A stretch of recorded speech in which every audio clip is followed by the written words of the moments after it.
suffering. Yeah. They just think this is life, and they go along, they're hating, they're not loving. No, I'm suffering. So they feel the suffering, and they're tired of, what we said, sick and tired of being sick and tired, whatever it is. So you notice you're suffering, you're conscious of your suffering. Then you become conscious of who's causing my suffering. Because the person, everybody's blaming everybody else. But then, so that was the second noble truth. Third noble truth is then you know how to let go of it. Yeah. And the fourth is how to avoid it. Yeah. So there's Yeah. you're just like Buddha right there. So I guess my next question is then, let's lead up into this. Okay. So how do you let go of it? How do you learn to recognize the pain and then what to do with it? Well, that's the first knowledge, which is suffering. Then you always blame out when you're suffering, and you start to realize that when you blame out, you're causing your suffering. Right. When there's a problem, I realize, oh, you did that to me. I'm powerless unless I change you. So all of our suffering is trying to change something outside of us rather than realizing we're suffering because we're responsible for what we're feeling inside. Right. Because if I know what I'm feeling, it's easier to let go of what I'm feeling. Now, you asked a really potent question, which I wrote a whole book on, all right? But I'm going to give a short answer. Is, let's say one suffering is I feel rejected. Go a little deeper into it. I feel abandoned. See, it's more personal. Okay, I feel abandoned. I'm by myself. That's my feeling, but I'm still abandoned. Something's causing me to feel this way. But then I can go to what emotion do I feel when I'm feeling abandoned? And that's really that's feeling what you believe. It's feeling a thought. But if I look at what is the emotion that I'm feeling now as I'm feeling abandoned, usually the emotion I'm feeling is sad. So as soon as I'm feeling sad, that has no content to it. It's just an emotion. The emotion connects the mind and the body. It's just this link. And the emotion is painful. All negative emotions are pain. Yeah. So when you actually see feeling abandoned is not painful. It's the emotion that's the pain. But most people are not emotionally intelligent and know how to articulate what emotion. Oh, I feel blamed, I feel rejected, I feel alone, I feel nobody loves me. That's all just feeling negative beliefs. Right. And the more you feel negative beliefs, the more real they are. Because nobody can disagree with you. You feel that. I can't say you're wrong. Well, no, that's what I feel. And you can stay stuck feeling what you feel. Right. So if you want to release, you realize, okay, what emotion am I feeling? So that's a different thing. Feeling is really just a way of knowing. Instead of, I experienced that over there, oh, I feel it within, it's a way of knowing what's going on inside of me. So I feel abandoned, I feel not good enough, I feel unloved. Those are all just beliefs. Right. And the more I feel them, the more real they become.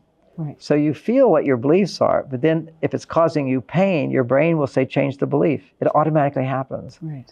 So you feel the belief, which is causing your pain. So it's my belief that nobody loves me, or you don't love me. Or I believe that. That's making me feel sad. Then that's one level of pain. So you feel that for a little while. Right. Then you go, what else am I feeling? Well, whenever you're feeling sad, you're always afraid or angry.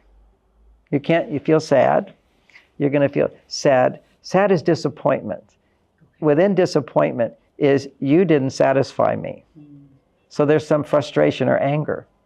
So you have to go deep into any emotion. There's always two or three others. Right.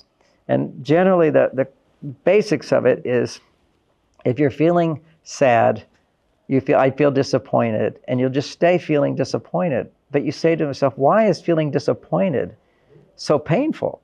I mean, I have disappointments all day long. I can't get to the bathroom on time. I feel a little disappointed. Why? I thought, I had to do these interviews and I have to go to the bathroom.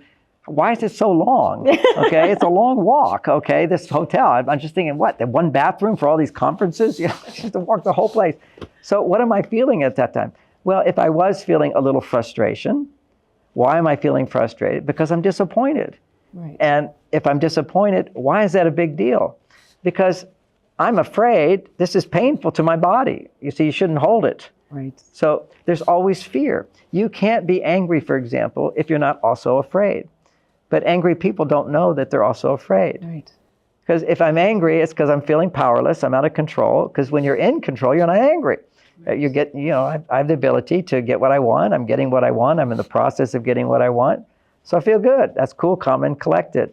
Happy, no big deal. Everything's all right. So as soon as you feel any negative emotion, that's some suffering you're experiencing, a pain, and it shows up as an emotion. So when you can feel the emotion, what's happening is your brain has a chance to automatically reorganize itself if you just go a little deeper. Okay, if I'm feeling angry, well, why am I angry? Well, you didn't do what I wanted. Okay, so why is that painful? Because it's a disappointment. Because I'm not getting what I want. I feel sad.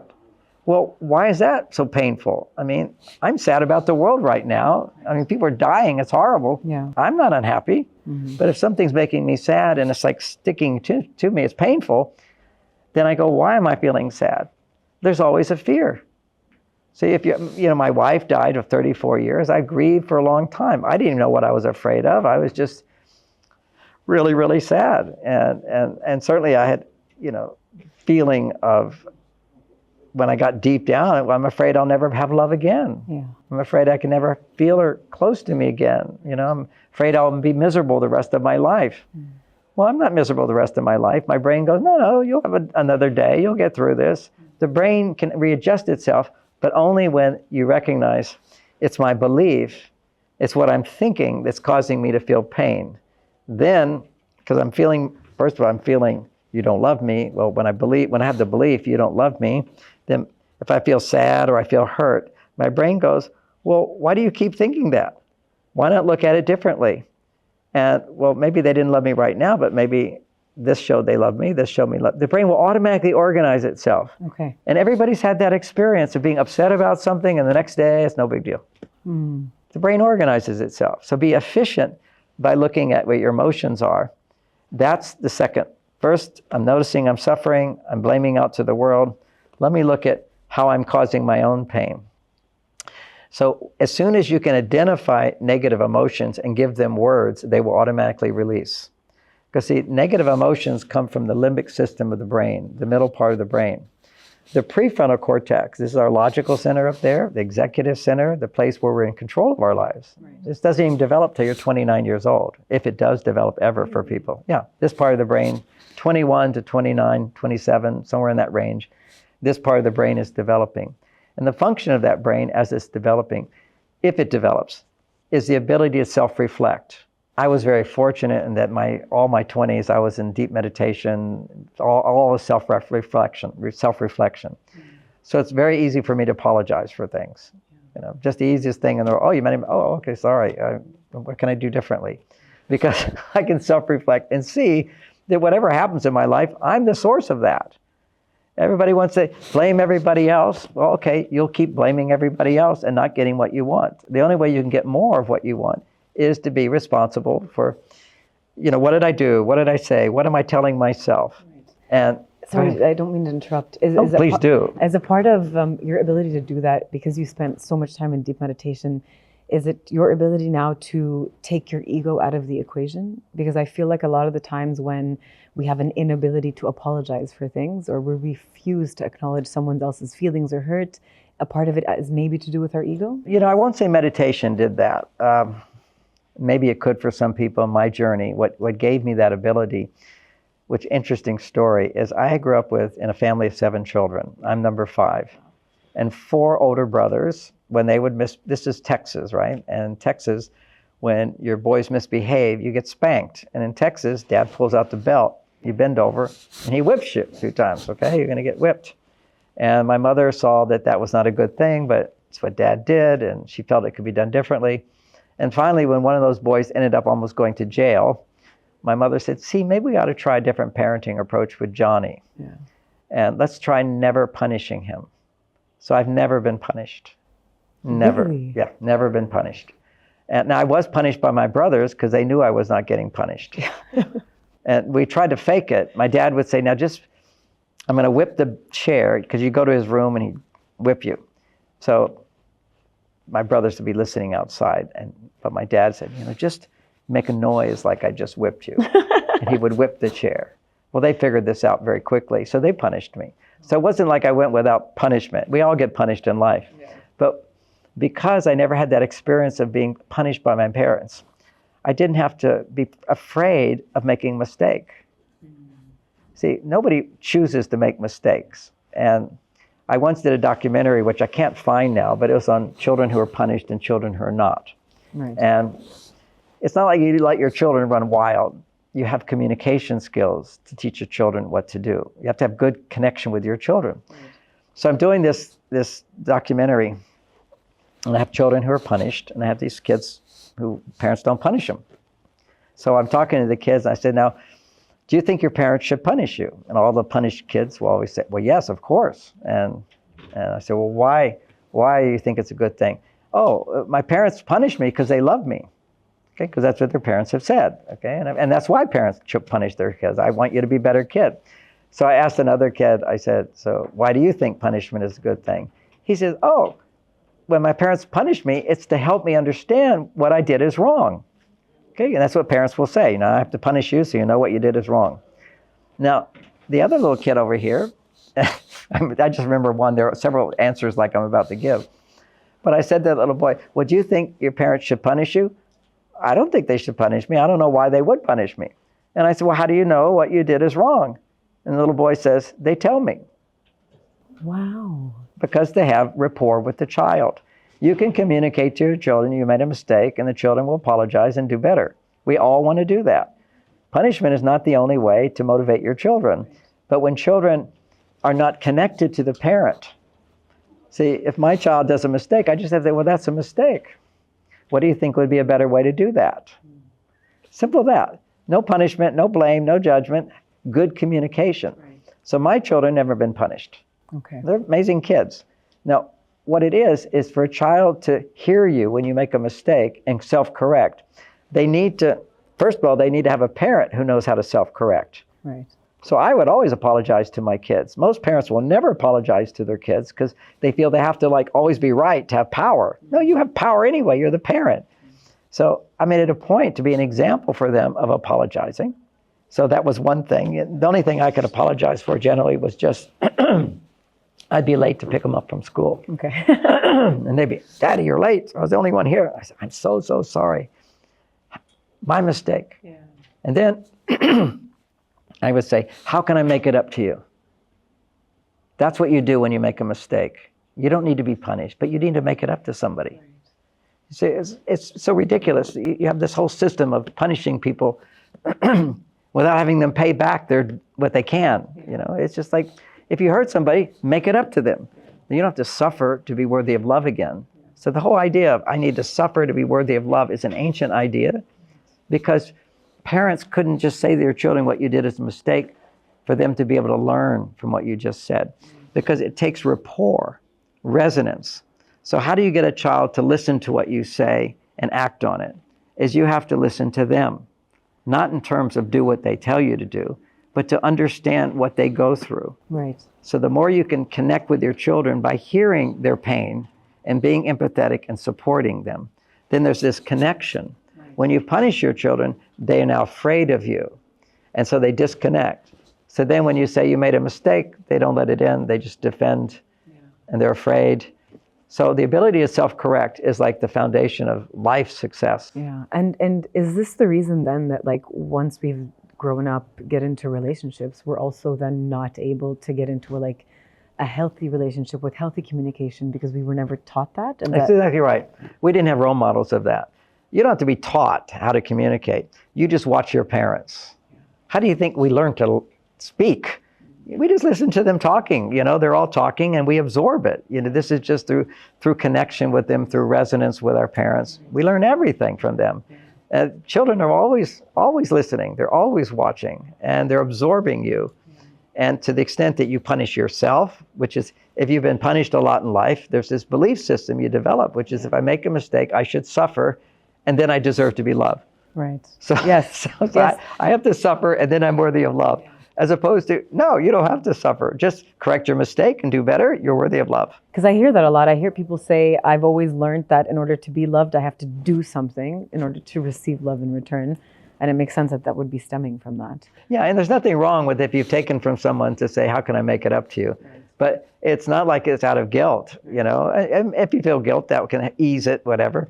But and we should feel regret when we make mistakes. And there's some people, they go through life and I say, well, let's talk about regrets. Most everybody knows what their regrets are, but there's always some real positive people. I have no regrets. I say, what are you, crazy?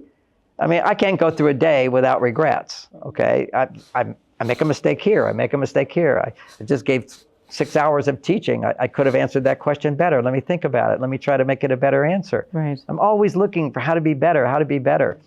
And that only comes from I regret.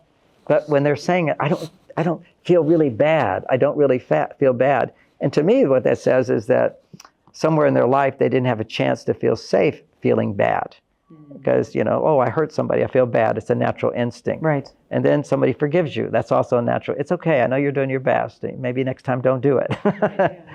This is communication. And fear keeps us from self-correcting and apologizing. And so, and I think part of the secret of the success in my relationships is my immediate willingness to forgive.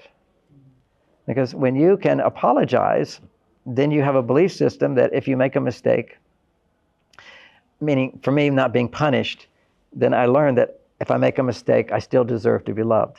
That means that if you make a mistake, you deserve to be loved. And therefore, I can easily forgive people. And what I had to learn about forgiveness is some people, when you forgive them, you don't talk to them again.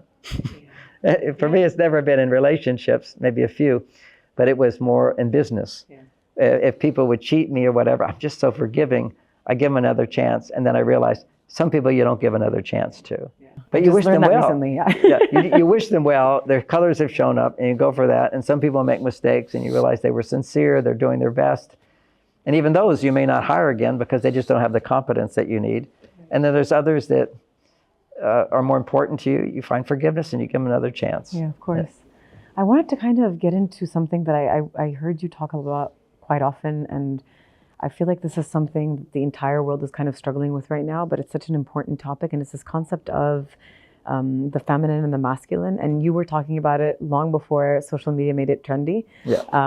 And it's something I think everything, especially in this region as well, we're finding a lot of struggles trying to figure out how do you balance the feminine, and what does it mean to actually be feminine? What does it mean to actually be masculine? And then how do you find the balance within you of both? Okay, a big question. I wrote a book called Beyond Mars and Venus. Okay, what's interesting about, you told me about your mother reading my book and everything. It's a very sweet story. I hear it all the time. Amazing.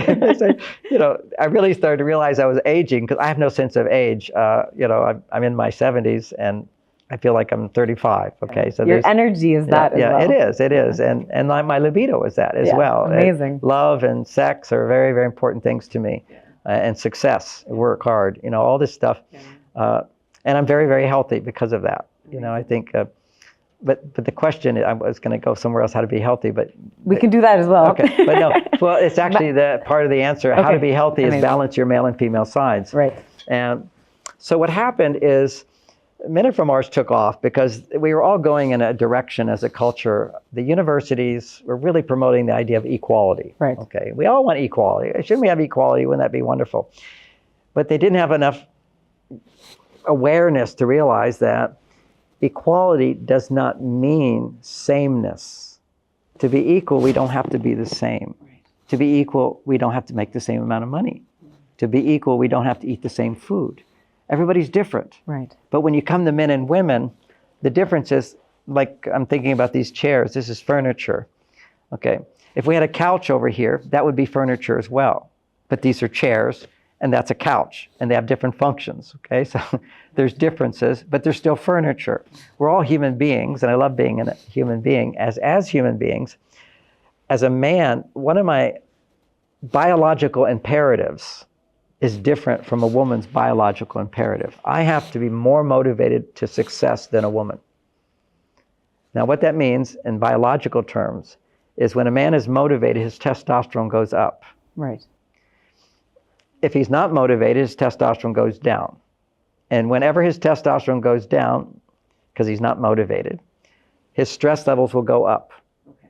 So for men, everything we have to learn as men, particularly younger generation, is all the ways we're lowering our testosterone and inhibiting motivation. Right. And when a man's testosterone goes down, one of the results is he tends to produce more female hormones. There's a balancing. So your male side primarily are activities and parts of you that generate testosterone. And their behaviors, attitudes, interactions, and most importantly, relationships. If somebody needs my help, like I just taught a seminar and they said, oh, you should rest, you should rest. I've been teaching I've been up since 4 o'clock this morning. I have no jet lag because I'm working. Yeah. If I'm working, the divine energy flows through me, my testosterone goes twice as high, and I can't experience jet lag. And they were asking me well, take a break, John, take a break. I don't want to take a break, I'll get jet lag. So you just keep going. I just keep going. I have no limit to it, and I have a good night's sleep. It was no problem. If you know your mission and you're a man, if you know how to keep your testosterone up. Now, I've teach a whole book on what men can do to raise their testosterone, what women can do to help a man raise his testosterone. And for women, it's about female hormones. Right. So when you say, I want to come back to my female side, I need to found my female side, it's because when you're making too many male hormones and not making female hormones, which are estrogen and progesterone and oxytocin. Those are your major ones. Okay. But to simplify, we'll just look at we'll look at estrogen. Okay.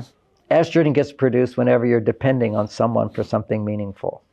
So if you eat a lot of food, your estrogen goes up, and estrogen lowers women's stress level because I'm depending on food to make me happy, right? So if a problem with you're eating too much, why are you eating too much is because you're stressed and you want more estrogen to lower your stress. So eat more and you'll produce more estrogen, your stress will go down, but then you'll be unhealthy. Right. You ate too much and you'll feel bad afterwards. So you go to your doctor, if you go to a doctor, often if you look at the difference between men and women statistically, women are way more inclined to go get help. Yeah. They're way more inclined. The old joke I used to do is women will ask for directions. Guys were like, I can get there on my own, okay? Because if I can do it myself, that produces testosterone. If I depend on somebody, that makes estrogen. Yeah. So the big thing for women today is, to a great extent, the whole female culture at a certain shift. They started growing up in homes without a father in the home. Like in America, the average is, in some parts of the country, it's 70%. Like in California, the most liberal place in the world, 70% of the girls grow up without a father in the home. Boys grow up with a father in a home, divorced families. What that does is a boy has no role model. Without a role model of a man who produces testosterone, he can't make testosterone. You have to see it. You have to know how to react. And you have to develop the attitudes, to absorb the attitudes of a man without a lot of estrogen. See, women need to make a lot of estrogen. Now, if you have a father who's angry, for example, what you're learning how to make estrogen and not testosterone. Anytime a man is angry to get what he wants, his estrogen levels are way high and his testosterone is low. Yeah, it's very interesting because everybody thinks testosterone is anger. No. Men only experience anger when their testosterone's going down and their estrogen's going up. Interesting. So estrogen says, I depend on you. So a man, to a certain extent, depends on his wife to be happy, to feel even more happy, right? So my wife's happy, look what I did. So she's happy. Then what happens, she's not happy about something. Then I try to explain to her, you should be happy, which never works. This is your typical man, always telling women why they shouldn't feel what they feel. So she's not happy, then he feels powerless. And so what he does is his testosterone goes down, and then he has all these bad habits that come out of fight or flight. That's the stress hormone. Right. So I'm going to argue with you. I'm going to get mad at you. So this is so helpful for young people particularly, or for any man.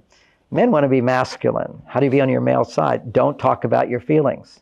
How to be on your female side? Talk about your feelings. The most important thing for women to come to their female side. A lot of things, singing, dancing, wearing outfits, putting on makeup, looking at your hair, thinking about me. Now there's some unhealthy ways to come back to your female side. Complaining. Complaining also produces estrogen. The problem is when you stop complaining, the world hasn't changed. And now you're back to needing to complain more. And I have to do something about it. And I have to do something about it on my own. I can't get help here, I have to do it myself. Yeah. So that, and not that you can't do things yourself as a woman. Your male side is great. It makes you richer, it makes you more successful, it makes you free. I think it's a great thing that people can get divorces. I'm a great thing that women can make money, because if you happen to be with a dysfunctional partner, you need to get out.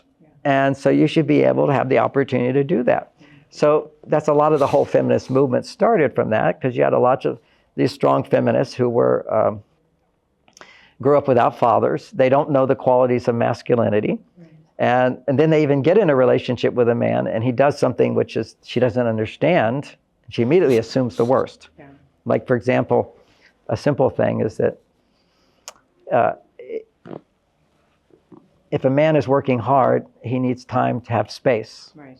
That's the cave theory in my book. I just need time for me, no you. Right now, I need to ignore you for a while. I'm not angry with you. I just need my space to breathe. I'm solving problems all day. Now I want to solve little problems that don't cause any stress at all. Now, that could be looking at other people's problems. You know, the old thing of dad reading the newspaper. Yeah. Okay, that's his cave time. Don't interrupt me. I'm reading the newspaper. Yeah, of course. So then you have, for me, it's always about one of the most efficient ways is meditation. What do you do when you meditate? You forget all your problems. And you have to do a challenging exercise, but it's not that challenging. It doesn't produce stress. So you're doing something, solving problems. That's called a hobby. And for a man, hobby is anything a woman considers a waste of time. Okay. Okay. So, waste of time. Yeah.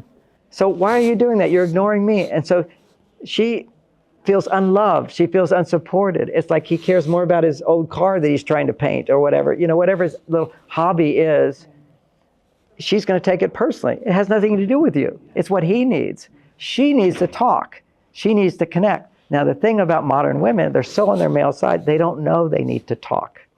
They don't have that awareness of what they need. You can't know what you need until you see somebody giving it to you or seeing somebody get it. That's why therapy has gone so big, and coaching, because women are discovering that if you can go and talk to somebody that you're not blaming for your problems, you feel really, really good. Yeah. Biologically, by talking about what you feel when somebody is penetrating you, listening to you. Here's another paradox or misunderstood. If you're listening to someone, you're on your male side. Right. Okay. If you're sharing your feelings, that's your inside world. When you're sharing what's inside, just to share and have somebody hear you and be there for you, that's the feminine side. Right. So if you're sharing in order to change somebody, that's called complaining. Yeah. You have to have discernment. Women need to talk about what they feel. That's real critical for making estrogen. But if what you're talking about is blaming somebody because you want them to change, you don't make estrogen. You just make testosterone. You're solving another problem. Because ultimately the change needs to come from within, for sure. I think Yeah, and the way women can change, come back to your female side, is find somebody to help you. Yeah. And you've got this big male ego now. Oh, look how successful I am. I'm so together. I don't have any of these crazy irrational feelings. Of course you do. Every woman does. Yeah, as long as you have a period, you're going to have crazy irrational feelings at times. And so, you know, who was I asking my wife now? Now my wife passed. I'm now remarried. And when she has her period, oh my God, she's just like, gets so emotional. And I said to her, you know, when you're at your job and you're having your period, is this how you are? She says, no, I can immediately go to my male side. But when I come home to you, you get my female side because she feels safe. Yeah. And so I have to know to deal with that. Yeah. So a lot of things is irrational, exaggerated, overreactions about life. And I understand if I don't get upset with her or try to change her, but just ask for more understanding, get her to talk more, whatever's bothering her. I'm her hero for doing that. And two, she'll feel better because she got to talk about what she's feeling without somebody correcting her, without somebody telling her how she should feel. Yeah, absolutely. I totally understand that. I get it. I have like a million more questions, to be completely honest, but we're out of time. You're out of time. But I want to do one final thing with you, which we do on our show. Love is? Heavenly. I want my kids to know. I always will love them. I want my legacy to be? I've helped a lot of people, particularly women. Amazing. Thank you so much for taking the time to speak with me. If anyone hasn't read his book, you absolutely have to. It is life-changing. Thank you so much for your time. And thank you. Thanks.